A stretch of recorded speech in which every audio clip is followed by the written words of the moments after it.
Well, well, well. So we meet again.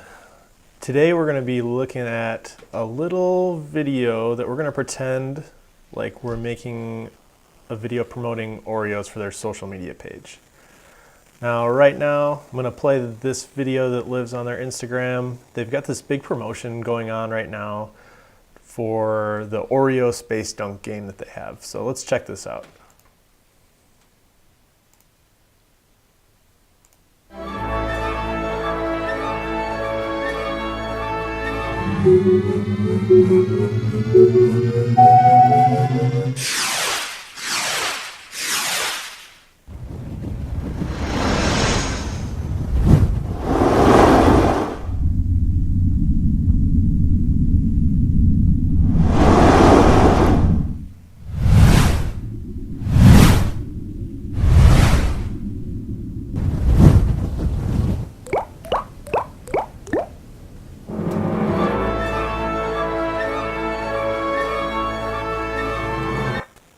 So this kind of stuff on social media is really common, and this is a big use for motion graphics.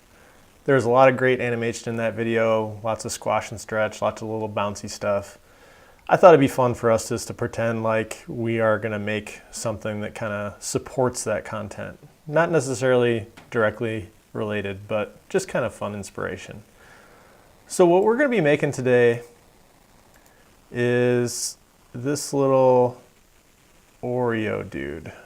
I'm going to play the finished version for us really quick. So this is what we're digging into.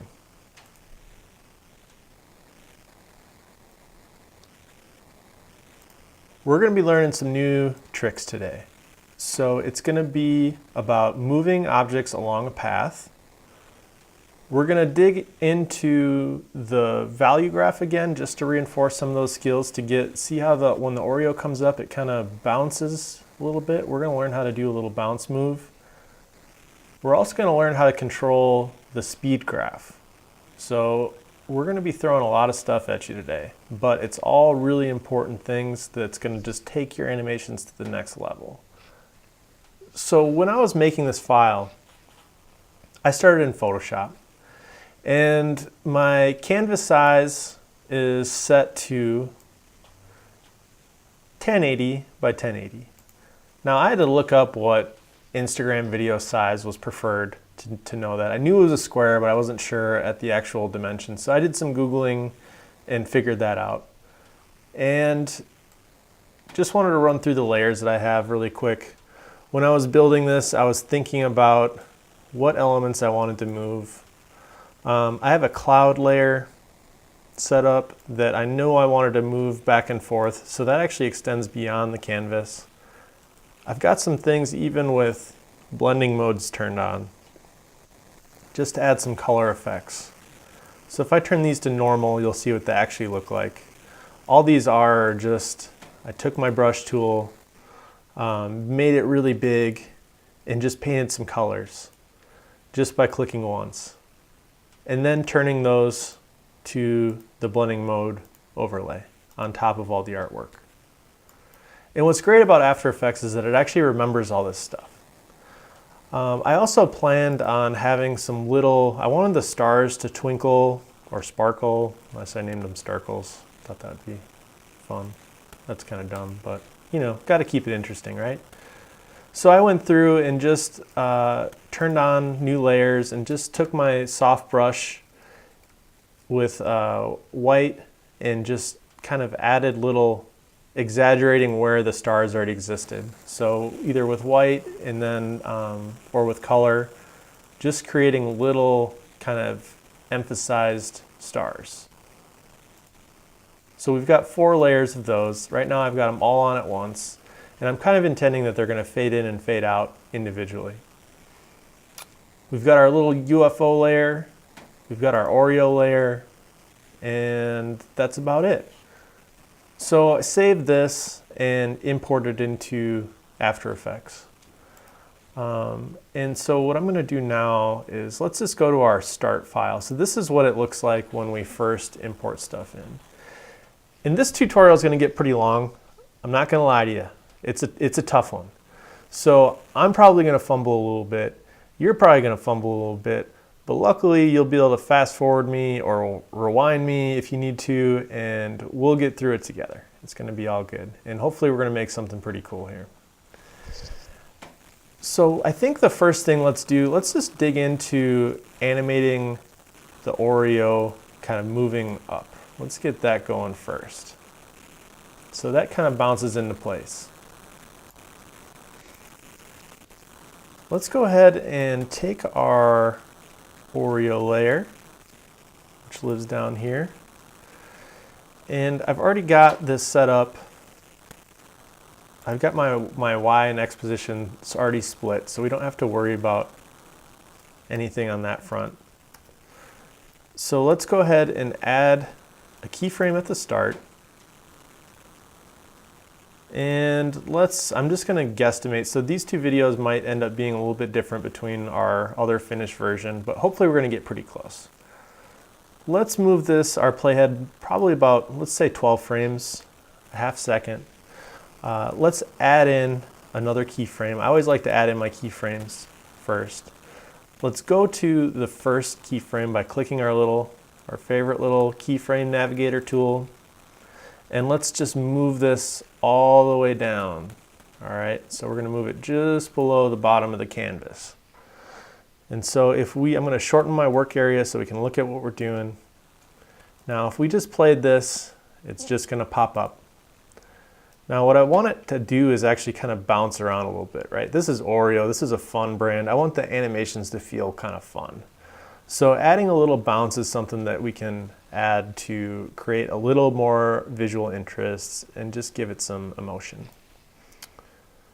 So when we do this, what we should start off doing is just by adding in some more keyframes. Now, when things bounce, you need a couple extra frames. So like when it bounces, the first bounce that happens is going to be bigger. The second little thing is going to happen smaller. So let's analyze what's going on here. So when it comes up, it's going to go past the point that we really want it to be at. It's going to hang. It's going to bounce a little lower, and it's going to bounce up, and then it's going to kind of settle into place. So when each one of those moves happen, it actually takes up less keyframes. So the first thing that's going to happen is it's going to bounce beyond what we want, but we just need to start adding in some keyframes. So let's move our playhead about, let's start off with, we'll just try about 8 frames. So 1, 2, 3, 4, 5, 6, 7, 8. And we're going to be able to adjust all this stuff. I'm going to add in a little keyframe there. And the next little move is going to be, it's going to bounce the other way. Let's just add in, let's say 5 keyframes. So 1, 2, 3, 4, 5. I'm going to add in another Y position keyframe. And then let's go down to 3. Add in another keyframe.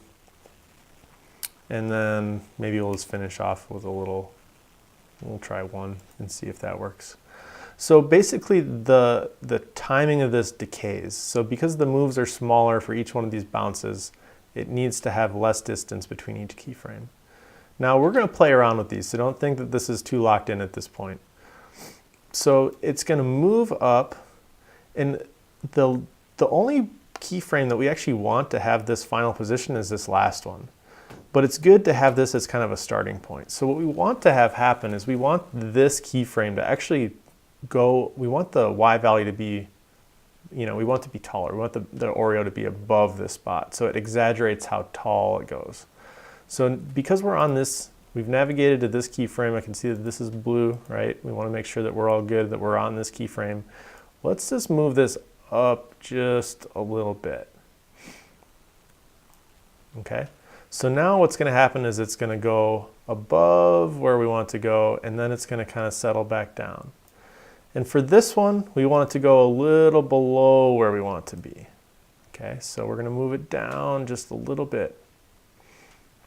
In each one of these moves, the difference of Y is going to get smaller and smaller. So as we get closer to the center, it's going to be less exaggerated. So now on this one, I really don't want it to move up very much at all, just a little bit. So I'm just clicking and dragging to the left on the number.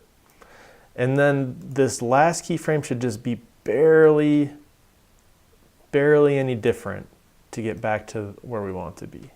So we're gonna adjust this, and this is without any kind of speed control on it right now. So it's gonna look pretty bad, but it should give us the idea of what we're gonna do.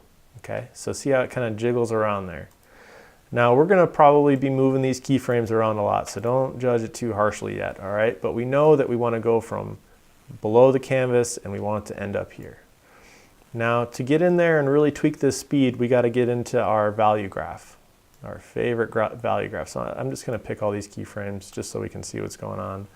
And when I click the graph editor, this is what we see. I'm gonna make sure that we're actually we're in the value graph, because we're gonna be learning about the speed graph later, so keep an eye on that. If things don't look right, this is the value graph. You always wanna kind of double check. Now just to get our handles going, I'm just picking all the keyframes, and we're gonna go into easy ease, all right? That's step one. Step two is that we really want this thing to be feeling like it's really popping up. So if we need some speed on this first keyframe, I think it's sometimes with this, if you ever see this bounding box, we're gonna turn this on and off later. You can turn it off here, and I'll show you when to have it on. Okay, so I had mine on. We're gonna keep it off for now because you can easily move stuff around and it gets kind of weird.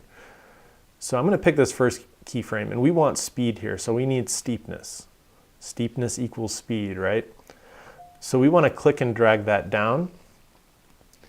And we want some hang time on this second keyframe, right? So we really want it to hang up there and then start bouncing down.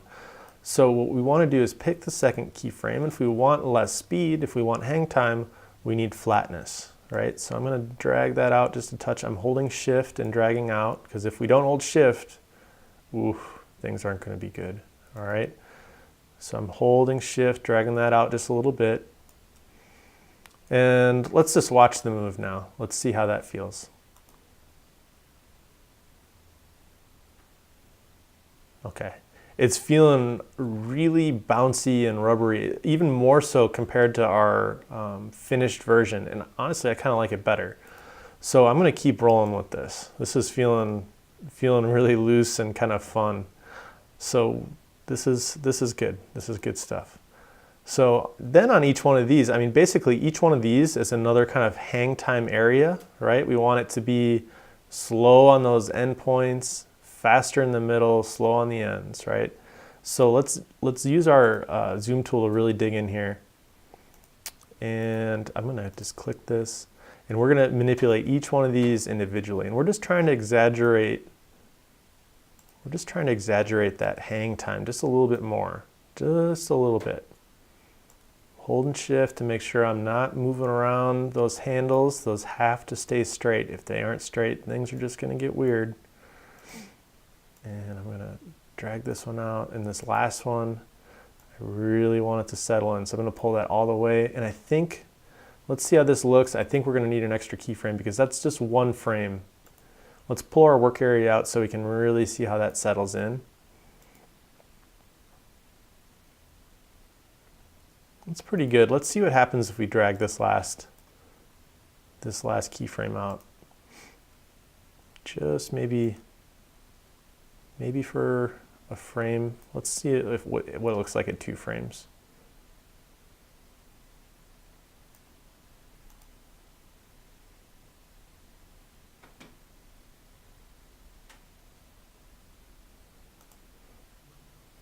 That's feeling pretty good. So basically what's happening is the way that these curves work, you always want the kind of biggest difference at these the initial bounces, and it should decay. So that's why this value is up a little higher. This is less, less Y difference between that. You have to kind of imagine that there's like a line running down the middle of this, and you want these peaks to be bigger towards the beginning of the bounce, and then it should get less and less. Not only with the Y value, but the distance between the keyframes. So when we were setting this up, the distance between this keyframe and this, can't remember, I think it was like 8, then we went to 5, then we went to 3, then we went to 2, right? So that's how you create a nice little bounce effect. And really getting those handles perfect is where it's going to make a big difference, okay? So play around with that, have some fun. If you want to make yours even bouncier and weirder, I'm always down for bouncy and weird, okay? So let's play it one more time just to make sure. That's feeling pretty good. Okay, so now let's take a look at what else we want to do. So I think let's move on to our rocket ship. Let's get our rocket ship going. So I'm going to just play around with this really quick just to show you a few things. We're going to learn how to put a object on a path and move it along a path. Now there's a bunch of ways you can do this. I'm going to do my best to show you the right way. Now if you wanted to, don't follow along with this part because this is going to be the bad way, okay? But it's important to know your options, right? I mean, you might find a different way of working that you like better than what I do. So if, let's say we wanted to have a keyframe here, and then, on this one we haven't split up our X and Y. We're just doing normal position, and then you want to do it over here, and then it's going to be over here, whatever. You can see that After Effects kind of already creates like a path. It's not like a straight line. It's not going, directly straight. It actually has handles that you can click on, and you could manipulate the path of the motion this way if you wanted to. I'm really not crazy about doing it that way, and especially if you start getting, I don't know, it gets really weird with speed changes and things like that. Like, it's not constant speed, so things get really strange. I'm going to play this little section so you can see how dumb this looks. I mean, it's just not very precise. We're going to do things extremely precise and hopefully get some really great quality movement. So I'm just going to remove all these keyframes. And what we're trying to do is we're going to actually draw the path instead of letting After Effects kind of dictate some of that stuff. We're just kind of winging it. So I've clicked off of my layers. I'm going to take the pen tool, and what I want it to do, I want the spaceship to kind of just flip around the Oreo and then kind of take off. So what we need to draw that path. So I'm going to go ahead and start using the pen tool. I'm just going to click and drag this point. And I just want to make sure, I think I'm drawing a mask right now. Yep. So I'm going to get out of the graph editor and I'm going to click off of the layer just to make sure that we're actually drawing a real path. If you ever want something that doesn't have a fill when you're drawing it, you can turn off the fill by clicking the word fill. It's a little bit different because if you click this, there's no way to get rid of the fill. You have to actually click the word. Kind of strange. Let's do a stroke so that we don't get a bunch of weird fill stuff in the way. So we've got a little red stroke. I'm going to make it a little bit bigger so we can see it just a little bit better. This isn't going to affect anything that we're doing. It's just so that we can see our path that we're drawing. Now I'm going to click kind of a little free form here. And what we want to have happen is we want the spaceship to come in and kind of circle around that. And I'm really trying to get it pretty nice around that Oreo shape. All right, I'm holding shift here to get a nice kind of circular thing. I'm going to work a little differently than I usually do. Try to have less points, and I'm going to show you how to fix this in a second here.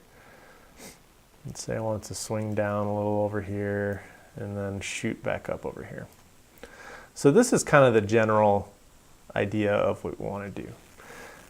Now, I usually kind of take a first pass at the rough idea. And when we end up animating this, basically every point that we make, we're going to be able to control the speed of the object. But the trick is that you only want points where the speed changes. So when we're looking at curves and things like that, when this spaceship comes in, the fastest point that it's going to be is right at the bottom, right before the arc increases. So even right now, ideally my key, this little point would be right here, okay? And then it would continue to go loop around, and then the next point that's actually pretty close, it's probably spot on, is this point. This point is where it would change from losing speed to then gaining speed. And then once it goes down again, if we look about there, I kind of, you know, it's habit for me to think this way, so I'm already drawing frames kind of in close spots where we would want them. But we're gonna draw it again. Okay, so we're gonna really think about, now we've kind of got our basic shape, and we really want to get precise on where our keyframes are. So I'm gonna draw a point again, and I'm gonna draw this slope. And then I want it to be, let's just pretend, I'm gonna move it up just a touch. It looks like it's hanging a little low there. So I'm gonna just click, hold shift, and I'm gonna make this kind of perfect flat shape there. We're gonna drag it out so that it really kind of swoops in from that side. I'll zoom in a little bit so we can see this better. I work kind of weird sometimes. Now, this handle is going to be too far out. I know I'm going to have to go in and adjust these again. I was pulling that handle out so we get a nice curve over here. If we just, let's see, if we just click, I'm holding shift now. We don't want it to be that handle to be too far out. Now this is, we don't want a point here. We actually want it up here because this is where the speed change is going to happen. So maybe we did want that handle out a little bit farther. We can always adjust it later. Let's just add in another point. See, I should have picked another color. That was kind of silly. Let's see if we can switch it right now. Let's go to maybe bright yellow. I don't know. There's not a great color option right now because our background's blue. That kind of, oh no, that looks terrible. Let's do maybe magenta. Oh man, whatever. Who knows? Who knows? Maybe green. There we go. Okay. That was dumb. So let's just let's finish our path, and then we'll go through and tweak it once we're all done. So this path is here. Let's make sure that we're kind of all on there on the same spot, and let's see if we can, of course this is going to happen. I'm holding Alt Option, clicking and dragging to get this going again. Let's make our next point kind of off to the side just a touch, and we're going to have it loop around that left edge and then take off the screen. Okay, and actually I'm going to undo that. I want it a little higher. There we go. Really speed out of there. Okay, so now we need to go through and adjust some of these paths. I know these are kind of hard to see, but I'm just clicking on the point. I'm going to hold shift to drag that one that I dragged in for some reason out a little bit. And I think I'm going to drag this in just a touch. And let's see what else. I'm going to drag this one in a little bit. There, and then our other one's down here, and I'm going to drag this out. I'm going to drag this in. There we go. I'm going to turn off my red layer one because I don't need it anymore, and I really want to get this feeling like a good circle. So I'm gonna really push this and trying to get these a little more even so that it feels like a nice circle. This is a little too tall. I mean, this is just really fine-tuning stuff. Because once we lock it in, it gets a little tricky to change. So I like to have the motion path really set up as best as I can before I do anything else. All right, so now we've got this motion path. I'm going to delete the other one. So I'm just going to click on it and hit the delete key. Now this is our path that we're going to have our spaceship follow. So what we need to do now is go into the path itself. So I'm going to tick these little things down. If we go into our path, I'm gonna set this to happen at the beginning for right now. And I'm gonna add a keyframe, and I'm gonna just make sure I've got it picked, and I'm gonna hit copy. And then when we go to our UFO layer, so I hid the shape layer for right now, and we go to our position, add a keyframe, and then hit paste. All right, and you're gonna see a bunch of stuff just happened. So what it does is it adds in all our keyframes for us. You can see them down here. And it basically occupies, the default is it does whatever you did, and everything that happens is gonna be 2 seconds. Now that might be a little long for what we want. So we'll adjust that in a minute. But the other thing that you'll notice is that the UFO kind of stays horizontal. So whatever original position it was in, it just moves it along the path. What we want to have happen is we actually want it to kind of like flip around as it's circling the Oreo. So what you can do is then on the layer, if you pick your layer and then go to layer, I think it's, yep, transform, and then auto orient. And then what you need to do is tell it to orient along path, hit OK. And so now you'll see that it instantly flipped it so that it actually moves and rotates along the path. Kind of fun, right? So let's go ahead and let's get this kind of closer into position. So what you want to have happen is right now, it's nice, this is going to change, but you can actually click and drag your keyframes here to make sure, and you'll see that the ones in the middle kind of adjust automatically. So these are called roving keyframes in the middle.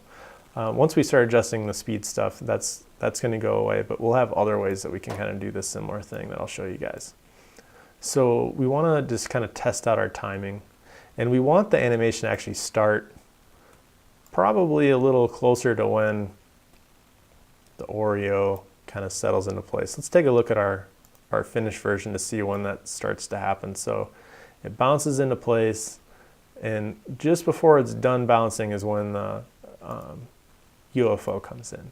So for us, we want it to start happening, you know, ours is a little extra bouncy, so we'll kind of play around with that. And we'll play around with how fast we want this UFO to come in. So let's see how this feels. Okay, so I'm just clicking and drag. This is all just kind of gut feeling on this. We gotta wait for rendering. Is gonna get a little trickier as we go through this video, so you're gonna have to bear with me. Whoa, my gut feeling was wrong. That is way too fast, way too fast. So we gotta give that a little extra time. So I'm just gonna click and drag this out a little bit. And we'll be able to adjust this stuff later if we don't like how it ends up. Let's try this one.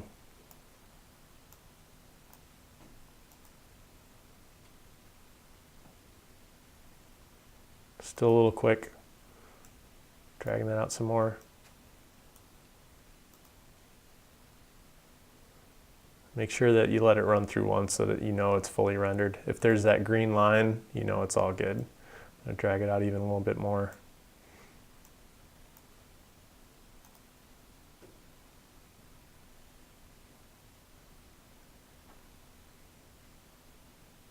I think this is going to be a good starting point. I think because what we want to have happen is we want it to be super fast at first. Then once it hits about this point is when we want it to start slowing down, because it's actually, I mean, we're kind of pretending like it's following the rules of gravity. So imagine that this was a roller coaster, is kind of the motion that we're trying to create. So thinking about it as soon as that incline starts, is where we want to slow down. We want to hang up here, and then we want to start gaining speed, and then it's gonna kind of take off, but it's actually gonna be losing speed here too, if we're following the rules of gravity. Now it's a spaceship, you could do whatever you wanted to, but it's actually kind of good to think about it this way, so we can think about really specifically where we want to slow down our speed up. So, oh my goodness, I just realized my computer isn't plugged in. Let's see, I'm losing battery power. I'm blabbing too much. Here we go. Okay. Look at this. Let's see. Ah, much better. Much better. All right, we're plugged in and charging. Okay. Sorry about that. So now this is spinning around here. Now, if we go into our position and we go into our graph editor, this is what the value graph is showing for us right now. And what we can't do is, so X and Y, I mean, you could try to go in and adjust some of this stuff with the value graph, but you can't really get the handles. There's no handles to grab. And trying to get speed controls over X and Y separately in this situation is pretty tough. So the best way to go about editing the speed is using the speed graph. Now the speed graph, it's different, okay? This is new stuff for us. Right now, if we think about the differences between the speed graph and the value graph, we've got time running left and right, and instead of value being top and bottom, it's actually pixels per second. So this object over here is moving at 0 pixels a second, right? You can see that little thing pop up down here. And then the speed is constant right now. So from beginning to end, our speed is constant. So this whole animation is running at 1933.12 pixels per second for the whole thing, no matter what. And we actually want to change the speed so that it is faster coming in, slower hang time up top, gaining speed, and then losing a little speed at the end. So this is where we're going to control speed. The handles are different in here, and I'm probably going to fumble through this because I'm really not a huge fan of the speed graph compared to the value graph, but we'll get through it. The best way to get handles for the speed graph is actually not doing easy ease. It's convert selected keyframes to auto Bezier. I know that sounds kind of fancy, but what this does is, let me see if I can muscle through this really quick. Like if we threw on, I think is it easy ease? So basically what we want to have happen, maybe we could just leave it. Let me see really quick. So a lot of times, I don't know, so the speed graph is kind of weird. I'm not going to pretend like I'm an expert on this stuff. If you start clicking and playing around with this stuff, I don't know when it happens. I'm not running into it right now, so I'm not gonna poke the bear. Sometimes these things split up, and so the fix for that is converting it to the auto Bezier thing, which I've run into before. I'm not running into it right now, so I'm not going to complain. These things are locked together, which is great, which is what we want. Sometimes they split, and then you get really awkward speed jumps. So no worries on that front right now because we're in good shape. So let's just push forward. Let's push forward. And when we run into it again, if it happens again later, we'll deal with it. So what we want to have happen is a lot of speed at the beginning, slow speed at the top. And so let's set the slow speed first, okay? And we're gonna start pushing these around and moving them around to play with this. So if we want low speed, if we want low pixels per second, we have to drag this down,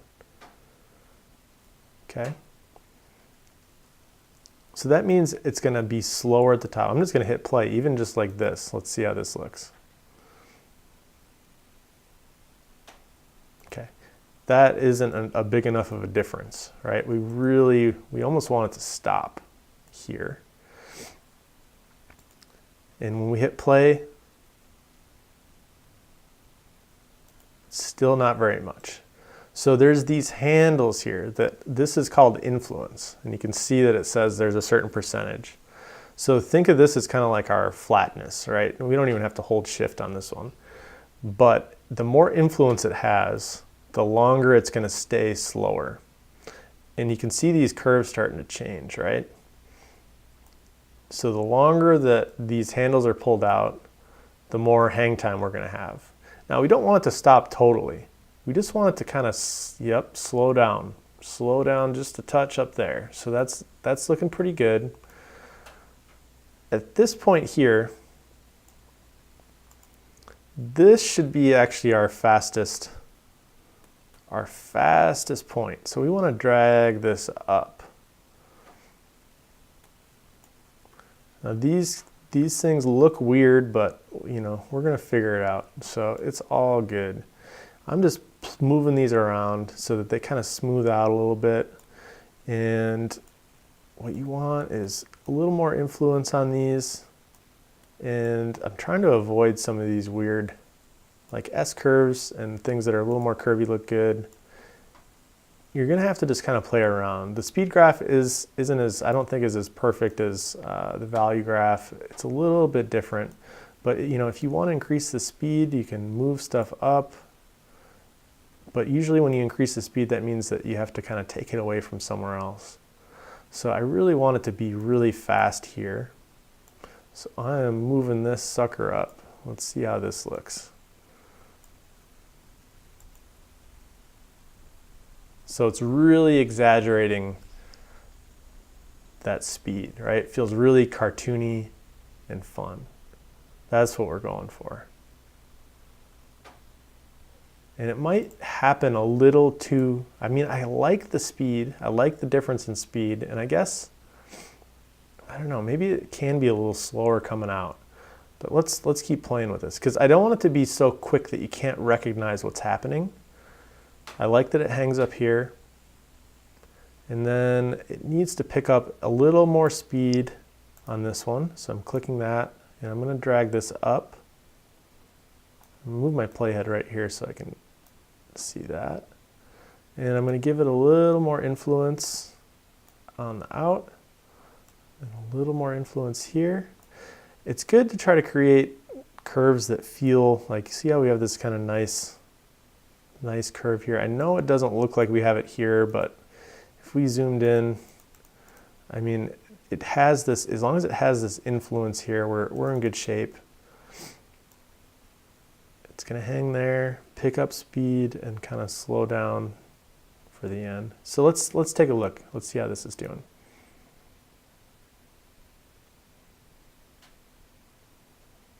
I mean, it's feeling pretty good. I think overall, I kind of wish it was on the screen a little bit longer. And I'm okay with it feeling really fast at the beginning and really fast at the end.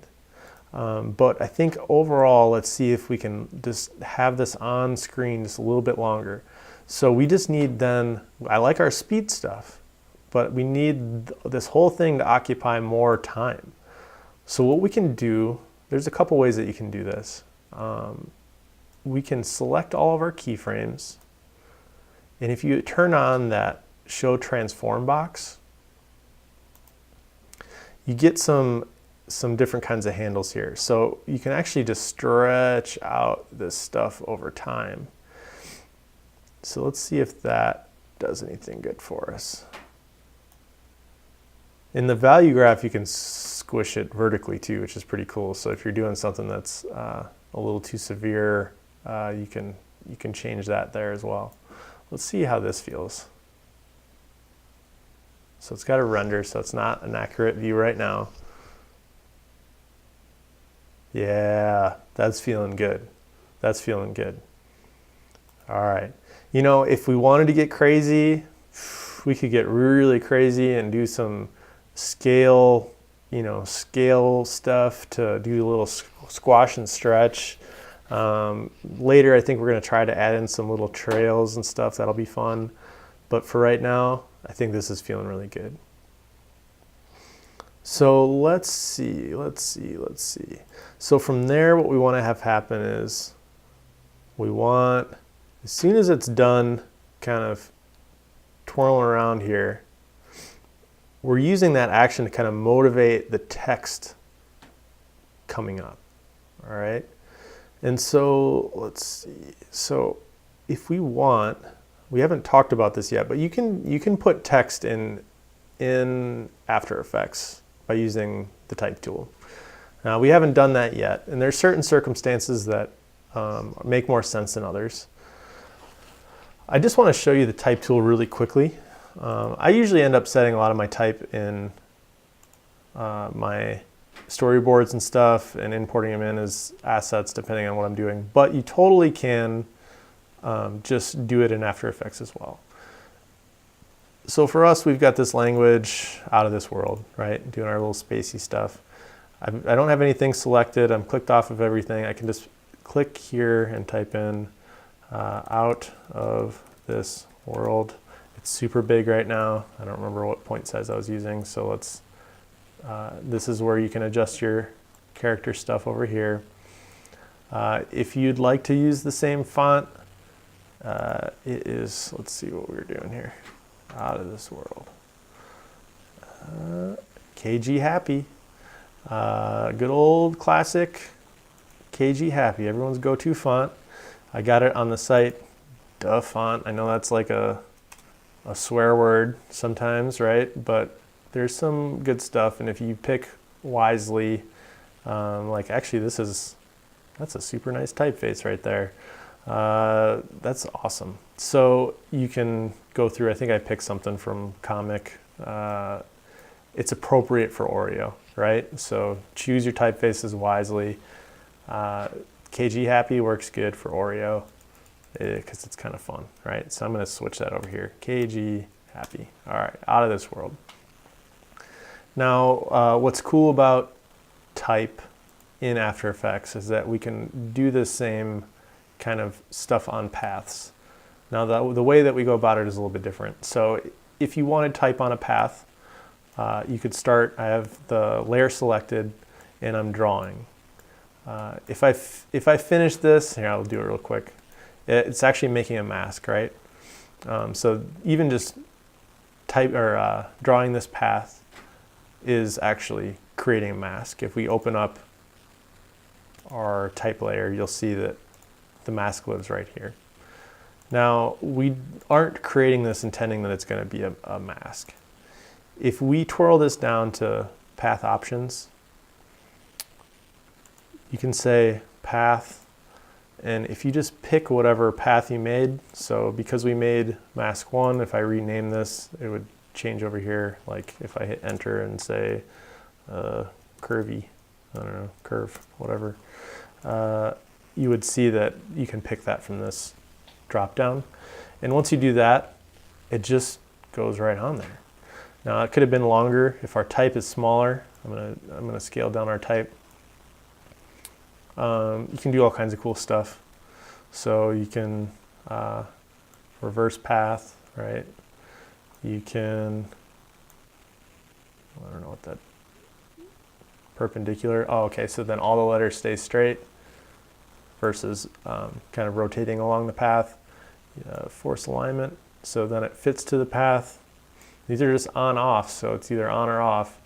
What's nice is this first margin thing, so you can kind of animate things along a path, and if you draw a nice path, it can be kind of cool, right? Nice and smooth. All right, so I'm going to undo all this stuff. I'm going to delete this this path. I like just to show that path so you can see the potential of what's going on with that stuff. So I'm gonna delete. I'm gonna turn this off, and I'm gonna delete our mask curve on that one. What we actually want is we want a circle. So we want the text to kind of animate around a circle. So you can see how it animates there. So what we're gonna do is we're just gonna draw a circle around the Oreo. All right, so once you make your path, I'm just gonna pick my move tool, and you're seeing the words go away because right now it thinks it's a mask and it should only display, it's only gonna display inside of the mask, but we're gonna use it as a path to animate along. So we don't need to worry about that quite yet. So this is looking pretty good. Luckily it's a fun brand, perfection. If this was like a science thing, we'd have to get really specific on our placement. But this is Oreo, so this is looking good enough, close enough.